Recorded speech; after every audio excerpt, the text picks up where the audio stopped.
Assalamualaikum warahmatullahi wabarakatuh. Allah wujud Muhammad lagi wujud apa nasira ingsun yen wujud ya sira ya ingsun ing asma'ane Allah la ilaha illallah Muhammadur Rasulullah.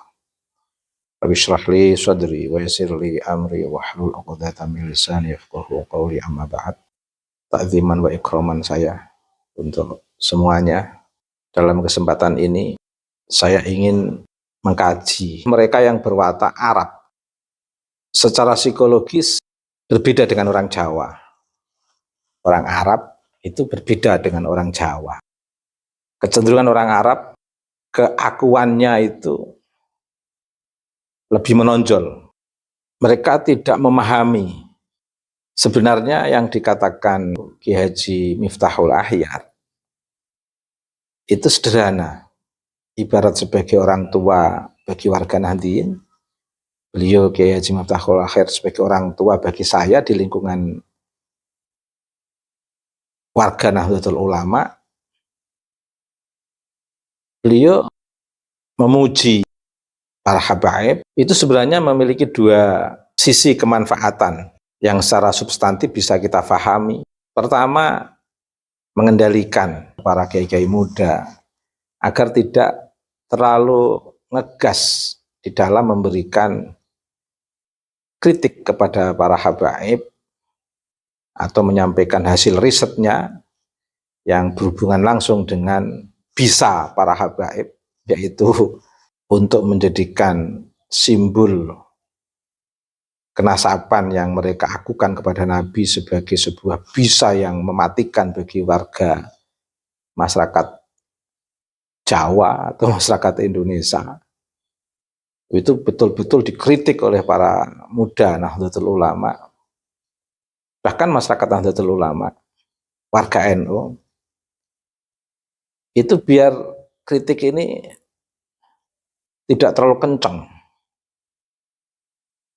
Meskipun bisa kenasaban ini sangat membahayakan. Bagaimana anak-anak muda NU atau kiai-kiai muda NU ini tidak terlalu kencang dalam merefleksikan pikiran dan kritiknya terhadap bisa yang mematikan, yang betul-betul ingin dijadikan sebagai alat untuk menghakimi wong Jowo, nek macam-macam ambek Habib. Para Habib punya senjata yang sudah mereka sepakati bersama dari klan Bani Ba'alawi sebagai cucu Nabi. Tapi juga bisa dipahami dari sisi lain, yaitu penting untuk para habaib memahami bahwa sikap Kiai Miftahul Ahyar itu bisa untuk pengingat, pangeling-eling. Ternyata di tengah deras arus gelombang besar warga NU yang lama memendam, menahan bisa para habaib menghegemoni, betul-betul sampai pada bom waktu yang membuat bingung para habaib. Ternyata bisanya sudah ketahuan, bisa pinjaman sebagai sebuah pengakuan yang tidak bisa dipertanggungjawabkan secara akademis dari kajian Aturos, juga tidak bisa dipertanggungjawabkan secara ilmiah dari kajian ilmu pengetahuan modern melalui tes DNA, dan nggak bisa mereka tanggungjawabkan dari sisi kajian filologi. Bahkan bisanya itu juga nggak bisa mereka pertanggungjawabkan secara moral, perilaku yang baik, akhlakul karimah yang mulia, yang mencerminkan nilai-nilai keutamaan yang diajarkan oleh Nabi Mustafa Muhammad SAW. Nggak bisa dibendung lagi. Masyarakat memahami, nggak bisa menahan lagi.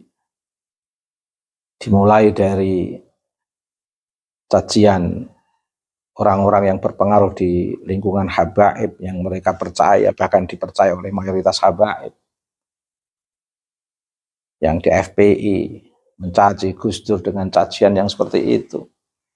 Bahkan sudah berani dari habaib yang menghina, merobek-robek marwah Nahdlatul Ulama dengan mengatakan NU inilah itulah, dan membuat ujaran-ujaran kebencian yang diarahkan kepada para aktivis Nahdlatul Ulama yang pernah dilakukan oleh Kiai Haji Ulil Absar Abdallah. Oh, itu tidak terlupakan itu warga NU itu, bagaimana tingkah FPI yang dinahkodai oleh para habaib, menyudutkan ulama-ulama NU, tokoh-tokoh NU, menyudutkan organisasi NU, bahkan sholat badar yang menjadi doa andalan warga NU juga mereka rendahkan. Nggak bisa dibendung. Bisa ini itu sudah terbongkar sebagai bisa yang nggak bisa dipertanggungjawabkan oleh para habaib, sehingga pola mereka untuk membangun hegemoni dan membesar-besarkan klan Bani Ba'alawi itu sudah tinggal sisa sebagai klan yang diisi oleh para hamba-hamba Allah yang perlu dihormati. Sudah tidak bisa untuk menghegemoni, merendahkan orang lain, sehingga tinggal sepantasnya manusia dihormati. Wong Jawa udah seneng hormati orang. Tapi di tengah penghormatan itu sudah tidak bisa menghegemoni dengan bisa ini kepada orang Jawa, masyarakat Jawa, warga NU. Nah, Kiai Miftah ini dalam rangka ngerem-ngerem, biar ibarat tercerabutnya bisa ini membuat sakit hati, biar sembuh, tidak berkepanjangan sedihnya para habaib setelah mendapatkan pembelaan dari Kiai Haji Miftahul Ahyar, sehingga para habaib bisa terhibur. Kan membela orang, Kiai Ahyar membela para habaib itu bukan ibarat orang tua. Jadi Kiai Miftahul Ahyar membela para habaib itu ibarat pembelaan orang tua. Biasa orang tua itu kadang tidak harus selamanya membela anaknya, putra-putrinya. Meskipun benar, bisa jadi membela orang lain. Meskipun orang lain itu tidak punya dasar, tidak punya kekuatan, tidak punya bahan argumentasi untuk menghegemoni, sedangkan putra-putrinya sadar betul sedang dihegemoni, ingin menjawab hegemoni itu biar terjadi kesetaraan, ingin mencerabut upas itu biar tidak dijadikan untuk keangkuhan di depan warga Nahdliyin. Dan itu sudah langkah yang benar seperti yang dilakukan oleh Kiai Imad. Tapi sebagai orang tua tidak harus membela. Justru yang dibela mereka yang suka menghegemoni, suka mengintervensi, suka mengakukan diri, tapi kan dalam keadaan sedang duka, tercerabut dari bisanya itu tadi. Bisa atau upas dalam bahasa Jawanya. Kiai Miftah itu ingin menghibur para habaib, biar tidak terlalu sedih, juga ingin mengendalikan para warga Nahdliyin, jangan terlalu kencang. Bahkan sebenarnya saya yakin tidak sampai seperti yang dikatakan Kiai Miftah kepada penggugat nasab, yaitu fitnah. Itu hanya reflektif saja. Tapi sebenarnya istilah yang tepat bukan fitnah. Kekencengan dalam mengkritisi bisa para habaib yang dijadikan alat untuk menghegemoni warga NU, dan warga NU ada yang kritis. Salah satu di antara seluruh warga NU itu ada yang memberanikan diri seperti Kiai Imad. Dan akhirnya merembet ke saintifik, ilmu pengetahuan terkait dengan tes DNA, merembet ke kajian filologi, dan semuanya menjadi satu kekuatan untuk membangun argumentasi, mencerabut bisa itu tadi. Kan kasihan. Sehingga Kiai Miftah dalam rangka menghibur para habaib. Dan ini untuk catatan para habaib, untuk pengingat. Ternyata Kiai NU itu adalah sosok-sosok yang menghargai kemanusiaan. Betul-betul lita'arofu. Kehadiran para habaib di Indonesia ini adalah betul-betul kehadiran yang disambut dengan manusiawi.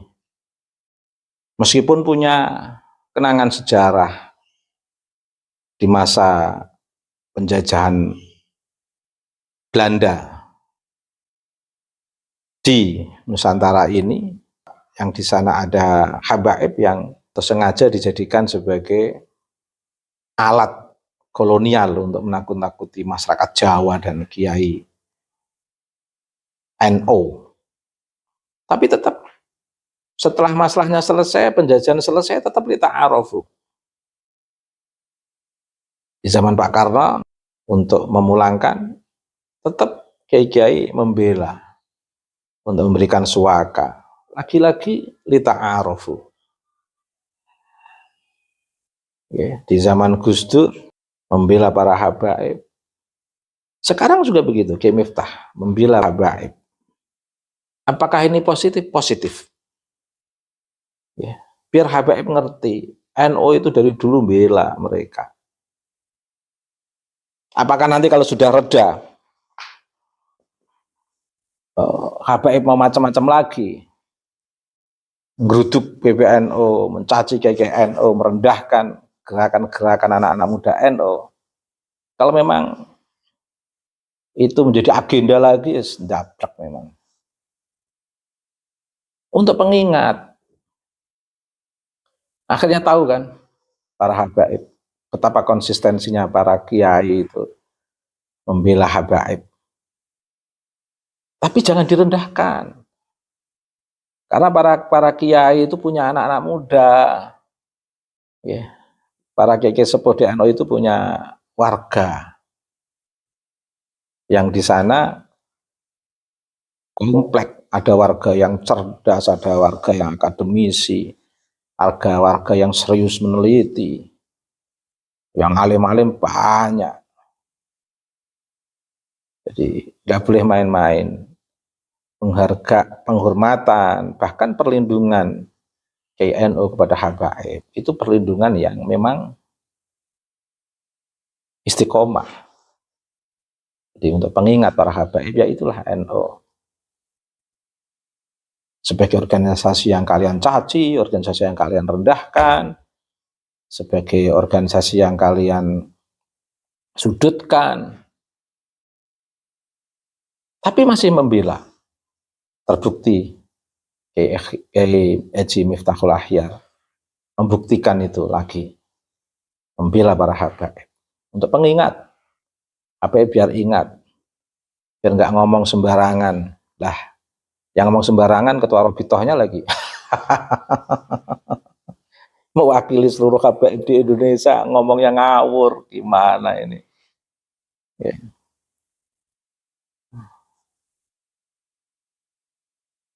Karena real secara keilmuan, secara ilmiah, kajian filologi, nggak bisa menjawab. Nah gini ini Mbok, ya jangan dijawab dengan framing-framing yang nggak benar. Ya, yang paling enak justru malah sukut salamah. Lah wis ra iso jawab, masih pengen stok sebagai orang yang akan bisa menghegemoni. Udah tahu lemah, sudah tahu nggak punya argumentasi, data, bisa itu sudah nggak bisa dipertanggungjawabkan di muka warga Nahdliyin. Secara kajian aturos, kajian ilmiah maupun kajian ilmiah dalam konteks saintifik modern, tes DNA maupun dalam konteks filologi, bisa itu udah nggak bisa dipertanggungjawabkan. Masih mengucapkan framing-framing yang memancing-mancing terus. Oke. Jadi malah bikin malu. Tidak hanya itu, tidak hanya Kiai Miftah, Kiai Zulfa Mustafa juga banyak syairnya untuk para habaib. Itu juga dalam rangka menghibur, biar para habaib tidak terlalu sedih-sedih amat karena tercerabut dari bisa yang sudah tidak bisa dipertanggungjawabkan di hadapan Hasanah At-Turas warga NU yang dibongkar oleh Kiai Imaduddin Osman Al-Bantani. Bisa itu sudah nggak bisa dipertanggungjawabkan secara ilmiah dalam kajian filologi. Okay. Makanya Kiai Zulfa Mustafa itu menghibur, biar terhibur para habaib. Ini juga untuk catatan, untuk pengingat. Oh iya, KKNU ternyata juga masih ada yang concern, sayang dengan para habaib, menghargai habaib. Nah, tidak hanya itu juga, Kiai Kang Doktor Fahru Razi juga serius itu membela para habaib. Iya, serius itu Kang Razi itu. Serius membela, semangat membela, saking semangatnya lupa menyertakan data yang tepat. Tapi tidak apa-apa. Paling tidak semangat Kiai Fahru Razi kan membuktikan kalau Kiai Fahru Razi itu sayang, menghargai habaib. Meskipun tanpa data, nggak apa-apa. Nggak apa-apa. Untuk pengingat, ya memang orang banyak ya, ada yang membela habaib dilihat dari kasepuhannya seperti Kiai Miftahul Ahyar, ada membela habaib dari NU yang melalui keahlian syairnya seperti yang dilakukan oleh Kiai Zulfa Mustafa. Ada yang Kiai NU yang membela habaib dengan semangatnya, saking semangatnya lupa membaca data, kelengkapan data. Gak apa-apa, yang penting semangat. Kiai Fahru Razi yang penting semangat. Itu menunjukkan ketulusan Kiai Fahru Razi membela habaib. Dari warga NU loh. Nah, ya sudah, Habib-Habib itu ini loh, di belakang Kiai Miftah, di belakang syair Kiai Zulfa Mustafa, di belakang semangat Kiai Fahru Razi tanpa data, yang penting semangat. Saya suka Kiai Fahru Razi, saya suka. Saya mendengar, memperhatikan dan membaca pembelaan Kiai Fahru Razi untuk para habaib itu saya suka sekali saya. Iya. Ya, kadang ada dokter yang lucu juga lah. Jangan dokter yang riset terus itu. Kadang ada dokter yang rileks. Nah, riset terus capek nanti. Ya, tapi harus dipastikan bahwa jenjang akademik S2 bisa mengerjakan tesis itu bukan akhir sebuah karya ilmiah. S2 bisa mengerjakan tesis itu awal perjalanan akademik. S3 bisa mengerjakan disertasi itu bukan akhir dari perjalanan ilmiah, itu awal dari perjalanan akademik. Yang sudah sampai ke profesor itu juga bukan akhir perjalanan akademik, tapi awal perjalanan akademik. Yang kesemuanya itu nanti harus diteruskan dengan kerja riset. Kalau nggak diteruskan dengan kerja riset ya S3 profesor itu ya sia-sia kalau nggak mau meneliti. Gelar akademiknya tinggi, tapi males meneliti ya sama saja. Makanya jangan heran ilmu yang hanya berhenti pada riwayah, seperti yang dilakukan oleh orang-orang Wahabi. Orang-orang Wahabi itu banyak yang pinter loh, bisa baca kitab loh. Tapi mereka itu hanya riwayat, kila wakola minar riwayah, tidak disertai dengan riset. Makanya sekuat apapun kemampuan orang-orang Wahabi dalam membaca kitab, itu ya kayak orang awam. Karena basis keilmuannya nggak ada basis riset. Sistem taklid buta. Orang-orang Wahabi itu menolak taklid, tapi prakteknya mereka yang taklid buta. Orang-orang NU tidak, warga NU kelihatannya taklid, tapi mengkaji usul fikih, menguatkan tradisi riset. Warga NU itu kalau mau menyampaikan itu melihat dari beberapa sisi, baik sisi urufnya, sisi istilahnya, sisi lughahnya, maupun dari sisi diroyahnya. Itu warga NU, itu ulama-ulama NU, keren-keren. Makanya KKI NU yang kelihatannya hidupnya di desa, itu alim-alim. Karena basisnya melihat keilmuan yang mereka sampaikan itu dilihat dari beberapa aspek atau beberapa sisi. Wahabi kan enggak. Wow, kelihatannya S1 Madinah, S2 Madinah, wow, S3 Madinah. Tapi basisnya hanya riwayat. Riwayat pun hanya yang dari Syekh Utsaimin. Syekh Utsaimin, dari siapa lagi? Enggak familiar saya ulama-ulama Wahabi itu. Oh, mereka alim-alim, tapi dihentikan, dipatok pada riwayat yang hanya dari satu arus. Kita ini di warga NU itu mengikuti mazhab Syafi'i, tapi memasukkan diskursus mazhabul arba'ah. Wow, keren. Kadang mazhab 4 aja masih didiskursuskan dengan para pengikut-pengikutnya. Ada mazhab Syafi'i, ada Syafi'iyah. Kadang-kadang ada Hanafi, ada Hanafiyah, ada Maliki, ada Malikiyah. Oke. Perdebatan 4 mazhab dan ulama-ulama para pengikutnya itu masih diolah dalam sebuah diskursus yang serius. Makanya KKNU itu kelihatannya awam-awam tapi alim-alim. Beda Wahabi, ulama-ulama Wahabi kelihatannya alim-alim tapi ya dari dulu temanya hanya bid'ah saja, nggak ada tema lain. Dari dulu itu. Nah, jadi saya ingin kembali kepada diskursus nasab ya. Para habaib, sadarlah, sadar. Kiai-kiai muda NU ini jangan dipancing dengan framing-framing kalian yang nggak jelas itu, nggak ada data.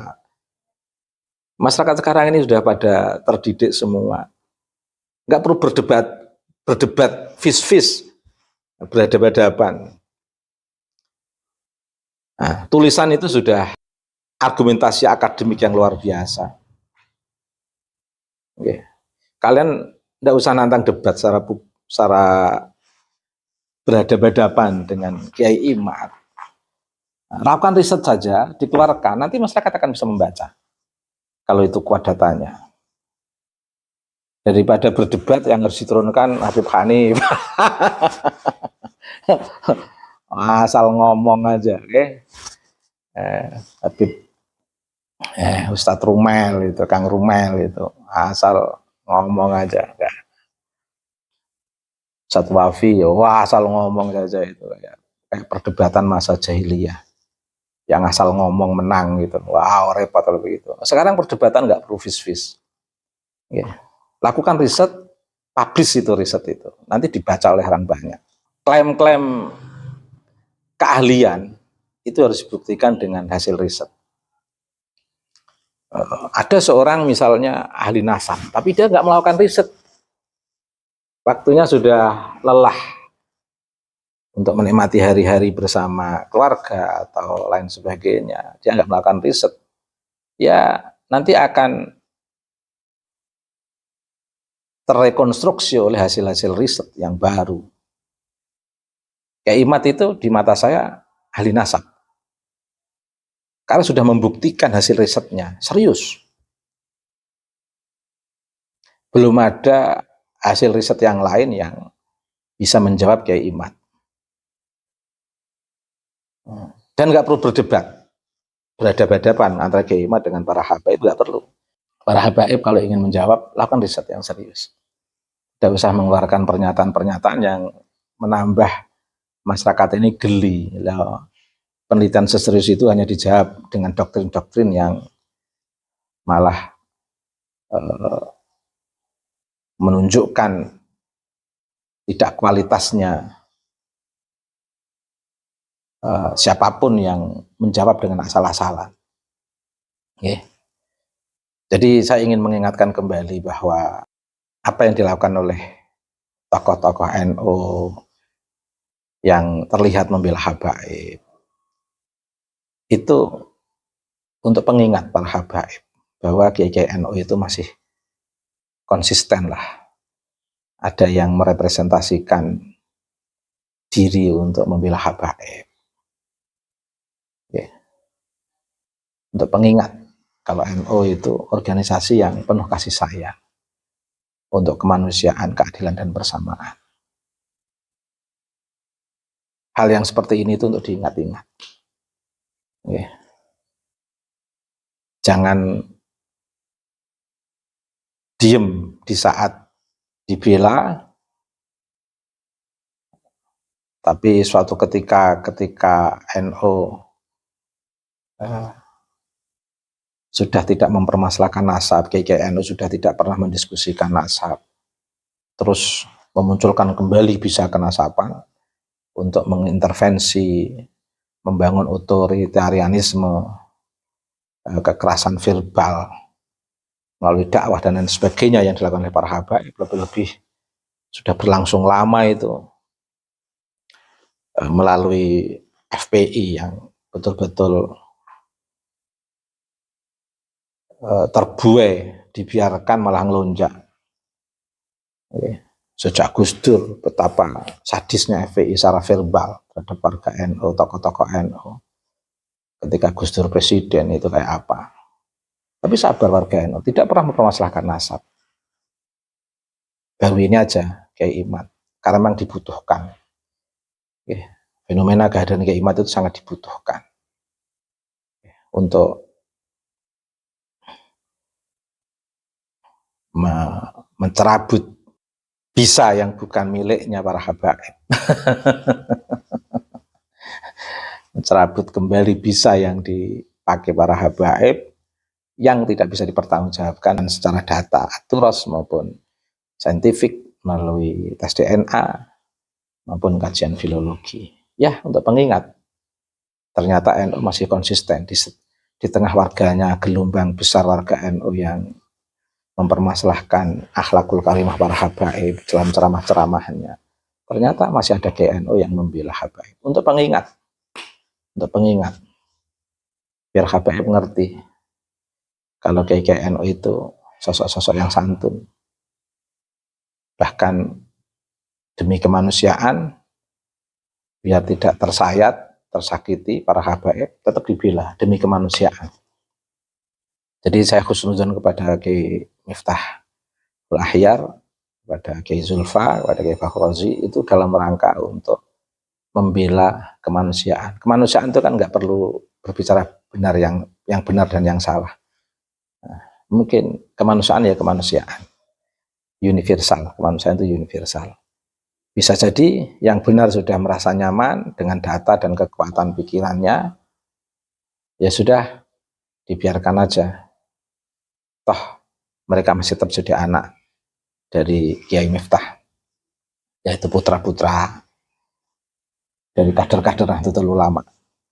Dan para habaib yang sekarang ini sedang susah, gelisah, karena tercerabut dari bisanya, ditengok oleh Kiai Miftahul Ahyar dengan kasepuhannya itu, membela habaib.